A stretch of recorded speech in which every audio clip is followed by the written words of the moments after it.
Halo mahasiswa semuanya, Assalamualaikum warahmatullahi wabarakatuh. Shalom, Om Swastiastu, Namo Buddhaya, Salam Kebajikan.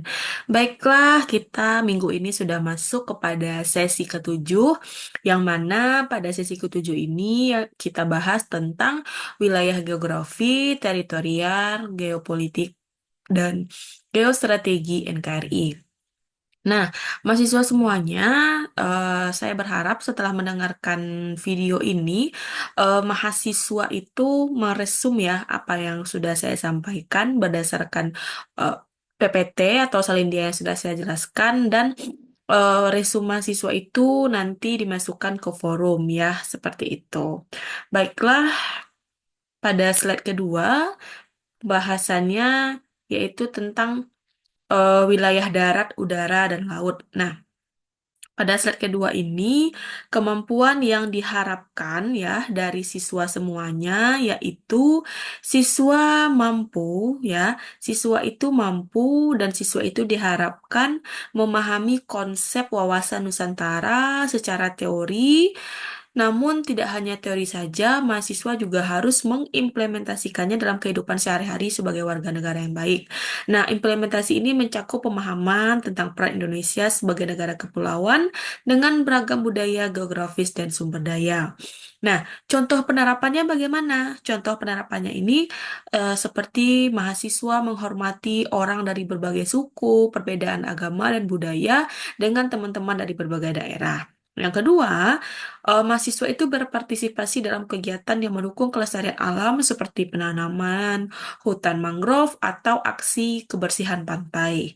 Nah, selanjutnya, mahasiswa itu perlu menjaga persatuan dalam organisasi atau komunitas seperti berperan aktif dalam acara kebudayaan yang mengedepankan nilai-nilai persatuan bangsa. Nah, itulah ya yang diharapkan dalam pembelajaran sesi ketujuh ini. Intinya, kita harus menjaga NKRI. Selanjutnya, eh, pada wilayah darat, laut, dan udara, nah, perlu diketahui bahwa wilayah darat itu dengan luas daratan sekitar 1.919.000 ya, dan terdiri dari 17.504 pulau, memiliki kekayaan geografis yang beragam. Nah, ini kalau saya tidak salah ya. Silahkan mahasiswa cek kembali berapa luas daratan dan berapa pulau yang ada di Indonesia secara geografis. Silahkan cek di Google. Nah, pada apa namanya? Di browsing ya, dicek di Google. Selanjutnya, contohnya apa gitu ya? Contoh wilayah darat itu contohnya apa? Contohnya kita ambil misalnya Pulau Jawa ya. Pulau Jawa sebagian besar pusat ekonomi dan pemerintahan. Nah, itu yang pertama. Yang kedua, bisa kita ambil contoh yaitu di wilayah Kalimantan ya, di wilayah Kalimantan sumber daya hutan yang melimpah dan Papua dengan kekayaan akan tambangnya. Seperti itu. Nah, selanjutnya yang kedua yaitu wilayah laut. Kalau wilayah laut di Indonesia ini memiliki sekitar 3.273.810 kilometer kuadrat ya, dengan zona ekonomi eksklusif atau disingkat menjadi ZEE sejauh 200 mil. Nah, sejauh 200 mil yang memberikan hak kepada Indonesia untuk mengelola sumber daya laut. Contohnya apa? Contohnya saja eksploitasi sumber daya laut di perairan Natuna ya. Tahu kan Natuna di Kepulauan Riau ya, yang kaya akan minyak dan gas bumi. Penjagaan perairan dari aktivitas pencurian ikan oleh kapal asing di perairan zona ekonomi eksklusif Indonesia. Nah, waktu itu saya pernah tinggal di Natuna selama 8 bulan ya. Waktu tahun 2021, waktu itu banyak ya kapal asing yang pergi ke Laut Natuna untuk mencari ikan ya, untuk mencari ikan. Mencuri ikan ya, bukan mencari tapi mencuri ikan di Laut Natuna dengan cara menembak ya ikan tersebut begitu ya, dan dibawa ke daerah mereka. Nah, pada waktu itu eh, datanglah Ibu Susi untuk pengamanan ya, agar orang tidak semena-mena untuk mencari hasil eh, dari laut kita. Nah, Indonesia ini, bahwa kalau Indonesia ini kaya sekali ya dengan sumber daya alamnya, banyak ya hutannya, lautnya gitu ya. Nah, banyak sekali. Bahkan di Natuna itu ya pasarnya aja di atas laut. Saking banyaknya ikan, itu setiap hari ikan itu segar-segar. Tidak ada ikan yang tidak segar. Nah, setiap hari seperti itu. Selanjutnya, wilayah udara. Wilayah udara perlu ditekankan bahwa tentang wilayah udara ini undang-undang yang mengaturnya yaitu Undang-Undang Nomor 20 Tahun 1982 yang menetapkan bahwa wilayah udara Indonesia mencakup hingga 36.000 kilometer ke atas ya, termasuk geostationary orbit atau disingkat menjadi GSO yang penting untuk komunikasi dan pertahanan. Contohnya apa? Contohnya penempatan satelit komunikasi di GSO yang digunakan untuk kepentingan militer dan komunikasi nasional. Nah, selain itu, adanya pengawasan ruang udara untuk mencegah pelanggaran wilayah oleh pesawat asing yang tanpa izin. Kadang kan pesawat-pesawat asing banyak yang melintas di langit Indonesia ini, di udara kita ini begitu ya. Nah, itu juga perlu ya diawasi. Nah, itu diawasi dalam Undang-Undang Nomor 20 Tahun 1982. Nah, selanjutnya pada slide ketiga kita akan membahas tentang wilayah laut. Nah, bisa kita lihat bahwa di sini ini peta wilayah RI tanggal 17 Februari 1969 sampai sekarang. Nah, perlu diketahui bahwa wilayah laut ini ya, wilayah laut Indonesia ini menunjukkan zona ekonomi eksklusif dan perairan Nusantara yang menghubungkan pulau-pulau di Indonesia. Nah, konsep perairan di Nusantara ini mengakui bahwa laut sebagai penghubung bukan pemisah antar pulau. Ya, perlu diketahui bahwa laut sebagai penghubung bukan pemisah antar pulau yang memperkuat integrasi nasional. Selanjutnya, jalur transportasi laut yang menghubungkan Sumatera dan Papua digunakan untuk distribusi barang dan jasa sehingga memperkuat perekonomian dan integrasi antar pulau. Saya ulangi lagi bahwa transportasi laut ini menghubungkan antara Pulau Sumatera dan Pulau Papua ya, yang digunakan untuk distribusi barang dan jasa sehingga memperkuat perekonomian dan integrasi antar pulau. Nah, kalau kita kaji dari dasar hukumnya, pengakuan dan perlindungan hukum untuk wilayah laut ini sangat penting bagi kedaulatan Indonesia. Nah, contohnya apa? Contohnya Deklarasi Juanda 1957 yang memperluas wilayah laut menjadi 12 mil dan diakui oleh UNCLOS ya pada tahun 1982. Deklarasi ini memastikan bahwa perairan di antara pulau-pulau Indonesia memiliki seutuhnya itu milik Indonesia. Nah, kapal-kapal asing harus mematuhi aturan untuk melintasi perairan tersebut. Jadi, pada deklarasi Juanda itu di tahun 1957 adanya perluasan wilayah laut menjadi 12 mil dan diakui oleh UNCLOS. Nah, kapal-kapal asing yang akan pergi ke Indonesia ya, yang akan melintasi Indonesia begitu ya. Nah, itu harus mematuhi peraturan-peraturan yang berlaku seperti itu. Nah, jadi jangan asal-asal pergi ke daerah orang ya tanpa mematuhi peraturan yang sudah dibuat oleh negara tersebut. Selanjutnya di slide keempat yaitu wilayah udara. Nah, wilayah udara di sini mencakup udara bebas dan berdaulat ya. Di sini digambarkan seperti piramida terbalik begitu. Nah, bahwa wilayah udara ini perlu diketahui ada dua teori ya di dalam hukum internasional terkait kedaulatan udara. Yang pertama yaitu wilayah udara bebas, tidak ada negara yang berdaulat. Sementara yang kedua teori kedaulatan penuh atas wilayah udara di atas teritori darat dan laut suatu negara. Nah, contoh implementasinya Indonesia menggunakan teori kedua ya dalam mengklaim penuh atas wilayah udara di atas daratan dan lautan hingga ketinggian tertentu yang sudah diatur dalam Undang-Undang Nomor 20 Tahun 1982. Nah, selanjutnya itu dari teori wilayah udara. Selanjutnya, wilayah udara Indonesia itu yang mana begitu ya. Nah, wilayah udara Indonesia yang tadi itu saya menjelaskan secara seluruhan ya teori wilayah udara. Namun sekarang kita masuk kepada khusus ke wilayah udara Indonesia. Menurut Undang-Undang yang sudah diatur Undang-Undang Nomor 20 Tahun 1982, itu kedaulatan Indonesia mencakup hingga 36.000 kilometer di atas permukaan bumi termasuk geostationary atau GSO, orbit GSO gitu ya. Nah, contohnya apa? Contohnya pengaturan lalu lintas udara dan penempatan satelit komunikasi. Perlu diketahui kalau di Indonesia ini mempunyai dua satelit seperti Telkom ya, satelit satelit Telkom dan satelit Palapa yang digunakan untuk komunikasi dan penyiaran nasional. Selanjutnya, pada slide kelima, yaitu membahas tentang wilayah perairan, wilayah laut, dan wilayah perairan. Nah, bisa dilihat di sini ya, ini merupakan historis dan yuridis formal wilayah NKRI.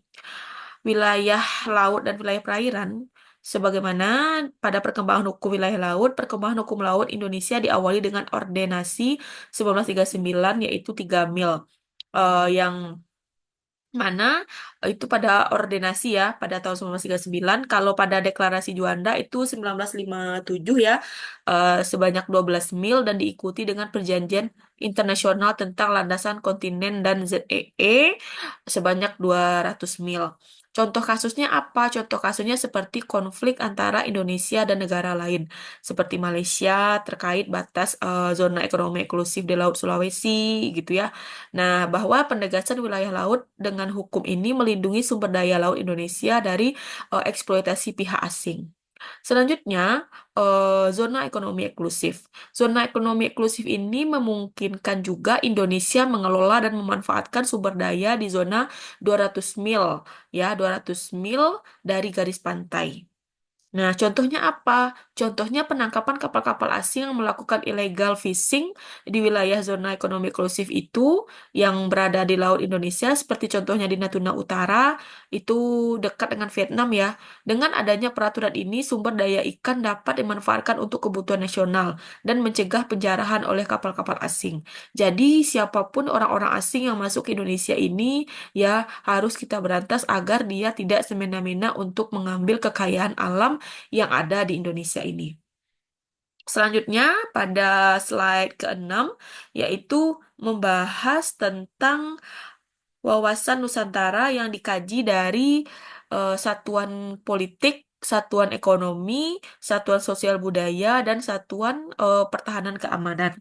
Nah, kalau kita kaji dari perwujudan Kepulauan Nusantara sebagai kesatuan politik, itu implementasi dalam kehidupan menciptakan iklim penyelenggaraan negara yang sehat dan dinamis, terwujud dalam pemerintahan yang kuat, aspiratif, dan terpercaya sebagai penjelmaan dari kedaulatan rakyat. Nah, maksudnya bagaimana?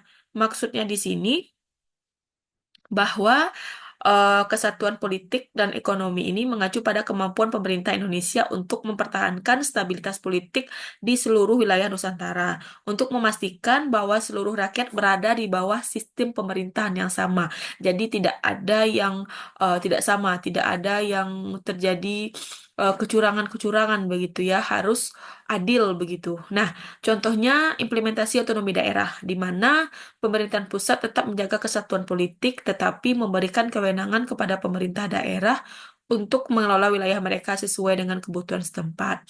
Maka dari itu ya, pemerintahan pusat itu mm, menunjuk begitu ya harus ada pemerintahan di daerah masing-masing seperti bupati atau gubernur begitu. Nah, kalau dilihat dari kesatuan ekonomi bahwa semua daerah di Indonesia harus mendapat kesempatan yang sama untuk berkembang dan merasakan manfaat ekonomi. Contohnya apa?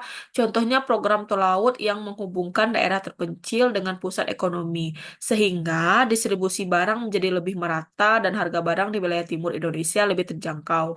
Nah, program ini meningkatkan ekonomi daerah yang sebelumnya sulit dijangkau. Tidak hanya tol laut sih, ada lagi contoh yang sederhana yaitu kapal cepat ya. Kapal cepat itu yang saya rasakan kalau di daerah saya Sumatera Barat itu kapal cepat pergi ke Mentawai ya. Dulu kan tidak ada kapal cepat ini. Nah, dulu orang pergi ke Pulau Mentawai itu menggunakan kapal reguler. Nah, menggunakan kapal reguler itu sampai di Mentawai itu bisa kurang lebih 12 jam. Nah, sekarang dengan adanya kapal cepat begitu ya, itu bisa eh, dalam waktu 3 jam, 3 sampai 4 jam itu udah sampai di Mentawai. Begitu juga dengan kapal cepat ambulan ya. Ada ambulan ya, ambulan kapal cepat yang punya rumah sakit Natuna begitu ya. Nah, itu kalau di Natuna itu kan kalau medisnya itu kan agak kurang ya. Orang di Natuna itu seperti operasi atau penyakit-penyakit yang gawat lah ya, yang gawat darurat lah ya itu harus dibawa ke Batam. Nah, jadi itu ada juga apa kapal cepatnya ya, punya rumah sakit ya, punya rumah sakit itu ada juga kapal cepatnya, ambulannya, ambulan cepat. Tapi jalan laut ya, bukan jalan darat. Nah, itu yang biasanya ke Batam itu kalau naik kapal reguler itu kalau kita berangkatnya malam jam 8, jam 9 gitu ya, itu kita nyampe di Batamnya itu pagi jam 8-an. Tapi kalau pakai kapal cepat itu bisa nyampe di Batam 2 jam. Seperti itu. Nah, selanjutnya pada slide selanjutnya yaitu dari segi budaya, sosial budaya dan pertahanan keamanan. Nah, kalau kita kaji dari sosial budaya dan pertahanan keamanan ya, bahwa eh, untuk mengutamakan keharmonisan dan persatuan dalam keberagaman budaya di Indonesia, semua warga Indonesia harus hidup berdampingan tanpa melihat perbedaan suku, agama, dan budaya. Contohnya festival nasional seperti Pekan Kebudayaan Nasional yang mengumpulkan berbagai kelompok budaya dari seluruh Nusantara untuk mempererat persatuan dan keberagaman. Contohnya apa festival pakaian tradisional begitu ya, adanya makanan senusantara begitu ya, kuliner-kuliner senusantara begitu. Nah, itu contoh kesatuan sosial budaya. Kalau dari pertahanan keamanan itu menekankan pentingnya keamanan nasional dan kewaspadaan terhadap ancaman yang datang dari dalam maupun dari luar. Nah, maksudnya bagaimana? Maksudnya menekankan pentingnya keamanan nasional ini dapat kita ambil contoh program bela negara yang melibatkan seluruh elemen masyarakat. Selain itu program TNI Manunggal pembangunan desa ya. Kalau di desa itu harus ada babinsanya ya, harus ada aparatnya untuk membantu pengembangan infrastruktur di daerah terpencil, untuk meningkatkan kesadaran masyarakat akan pentingnya menjaga keamanan nasional seperti itu. Selanjutnya, Selindia selanjutnya yaitu membahas tentang wawasan Nusantara sebagai geopolitik Indonesia. Nah, kalau dalam bahasa Inggris ya, politik itu artinya serangkaian asas atau prinsip ya, keadaan, cara, dan alat yang digunakan untuk mencapai cita-cita atau tujuan. Nah, jadi kalau geopolitik itu pengaruh faktor geografi terhadap tindakan politik atau terhadap tindakan negara. Maksudnya bagaimana?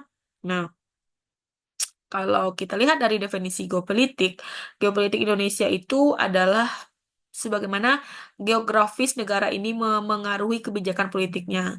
Sebagai negara kepulauan yang berada di antara dua benua, yaitu benua Asia dan benua Australia, dan ada dua samudra, ya, Samudra Pasifik dan Samudra Hindia, posisi strategis ini membuat Indonesia penting secara geopolitik.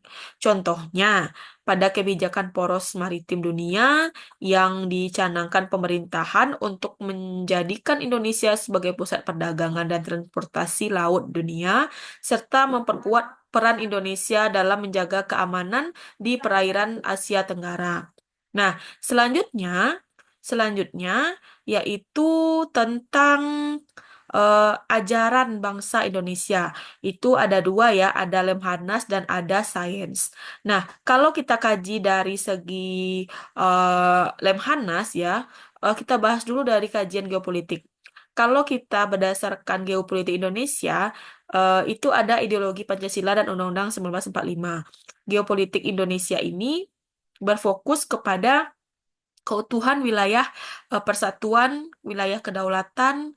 Nah, sedangkan untuk melindungi rakyat dan memanfaatkan posisi geografis Indonesia itu harus secara optimal dan kita harus berusaha untuk mengoptimalkan ya melindungi rakyat Indonesia ini.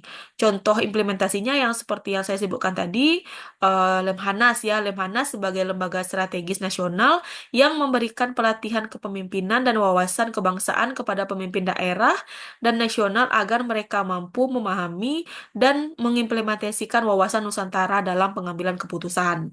Nah, selanjutnya kalau kita kaji dari segi geopolitik sebagai ilmu, bahwa geopolitik ini mempelajari hubungan antara geografis, hubungan strategis, dan politik dalam menjaga kedaulatan negara. Contohnya apa? Contohnya studi mengenai Laut Cina Selatan, di mana posisi Laut Cina Selatan ini secara geografis ya memengaruhi kebijakan luar negeri terkait konflik wilayah di Laut Cina Selatan. Sehingga untuk menjaga hubungan diplomatik dengan negara-negara besar di Cina dan Amerika Serikat itu, nah kita harus mempertahankan kedaulatan wilayahnya. Nah, kita sambil mempertahankan kedaulatan wilayahnya. Maka dari itu, pada penjelasan ini tidak hanya mencangkup posisi teoritis, tetapi juga memberikan contoh nyata dari penerapan wawasan Nusantara dan kebijakan geopolitik yang relevan dalam konteks Indonesia. Nah, hal ini diharapkan dapat memberikan pemahaman yang lebih dalam tentang pentingnya mempertahankan kesatuan dan kedaulatan wilayah NKRI ini. Nah, baik ya, mahasiswa semuanya, jangan lupa apa yang sudah mahasiswa dengar, jangan lupa diresum, dan resumenya itu nanti disubmit ke forum. Baiklah, mahasiswa semuanya, sampai di sini pertemuan ketujuh ya. Semangat dalam melaksanakan ujian akhir semester. Semoga tidak ada yang remedial, semoga mendapatkan nilai yang bagus ya. Baiklah, mahasiswa semua, selamat menjalankan aktivitas. Sampai di sini dulu pertemuan ketujuh kita. Saya akhiri dengan shalom, Om Swastiastu, Namo Buddhaya, Salam Kebajikan, Assalamualaikum warahmatullahi wabarakatuh.